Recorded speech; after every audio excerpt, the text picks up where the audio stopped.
میں نے گیتا پڑھی، میں نے مہابھارت بھی پڑھ لی، میں نے بدھزم پڑھا، میں نے جینزم پڑھا.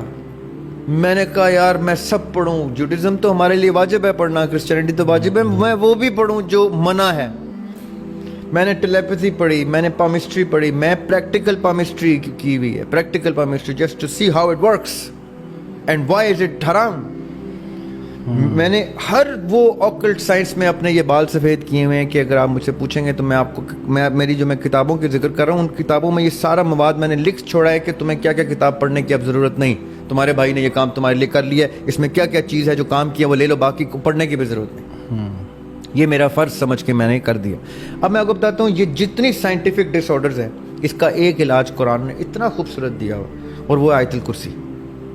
اچھا، سونے سے پہلے آپ آیت الکرسی پڑھتے ہیں تو اللہ تعالیٰ فرشتے تعینات کر دیتے ہیں آپ کی اس باڈی کی پروٹیکشن کے لیے جس میں روح کے جانے اور نفس کے قید ہونے کا پروسیس واجب ہو جاتا ہے فرشتوں کے لیے کہ اب ہم کھڑے ہیں دربان بن کے، اب کوئی شیطان اس جسم میں نہیں گھس سکتا، اب اس کی پروٹیکشن ہم پہ واجب ہو گئی. اب وہ چھوٹا ہے، بڑا ہے، سیاہ ہے، سفید ہے، ماں ہے، بیوی ہے، بچہ ہے، عورت ہے، جو ماؤں کو ریکویسٹ ہے اپنے بچوں کو آیت الکرسی سکھا دیں اور ان سے کہیں کہ چاہے تم دن میں سو یا رات میں سو، گھر میں سو یا ہاسٹل میں سو یا دوستوں کے گھر سلیپ اوور میں سو، ایک کام کر لو کہ تم نے آیت الکرسی پڑھ کے سونا ہے. اس سے کیا ہوگا، جو غیر ضروری پرابلمز جن کو اسپلٹ پرسنالٹی ڈس آرڈر تک کہتے ہیں، جن کو اسکیزوفرینیا تک کہا جاتا ہے، یہ اتنی بڑی سائنس ہے، یہ کبھی ہم پھر کسی اس کے اوپر بھی سیر اصل گفتگو کر لیں گے. اس کے سد باب ہو جاتا ہے from the very source of sleep جب آپ آیت الکرسی پڑھ لیتے ہیں. اس کے بعد آپ کا بچہ بڑا جو بھی ہے وہ سلیپ پیرالسس بھی نہیں دیکھے گا انشاءاللہ، وہ سلیپ ایپنیا بھی نہیں دیکھے گا انشاءاللہ. میں سلیپ ایپنیا کا پیشنٹ رہا ہوں. اچھا.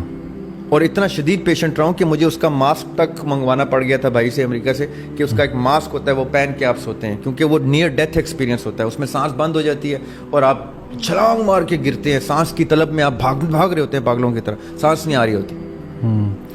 پھر میں نے جب اللہ تعالیٰ کی طرف رجوع کیا اور کلام میں پاک پڑھنا شروع کیا، میں نے کہا کہ دیکھوں تو صحیح کہ ایسے کیا معاملات ہیں جس میں جو دین میں جس کا علاج نہیں، ایسا ہو نہیں سکتا. میری ساری بیماریوں کو، مجھے بہت سی بیماریوں سے اللہ تعالیٰ نے نوازا تھا، اللہ تعالیٰ بڑا کرم ہے میرے اوپر، اللہ تعالیٰ نے اس طرح کی نعمتیں بہت دی ہیں مجھے. تو مجھے ان سے ڈائریکشن ملی تو میں نے آیت الکرسی سے اپنے سلیپ ایپنیا کا علاج نکالا.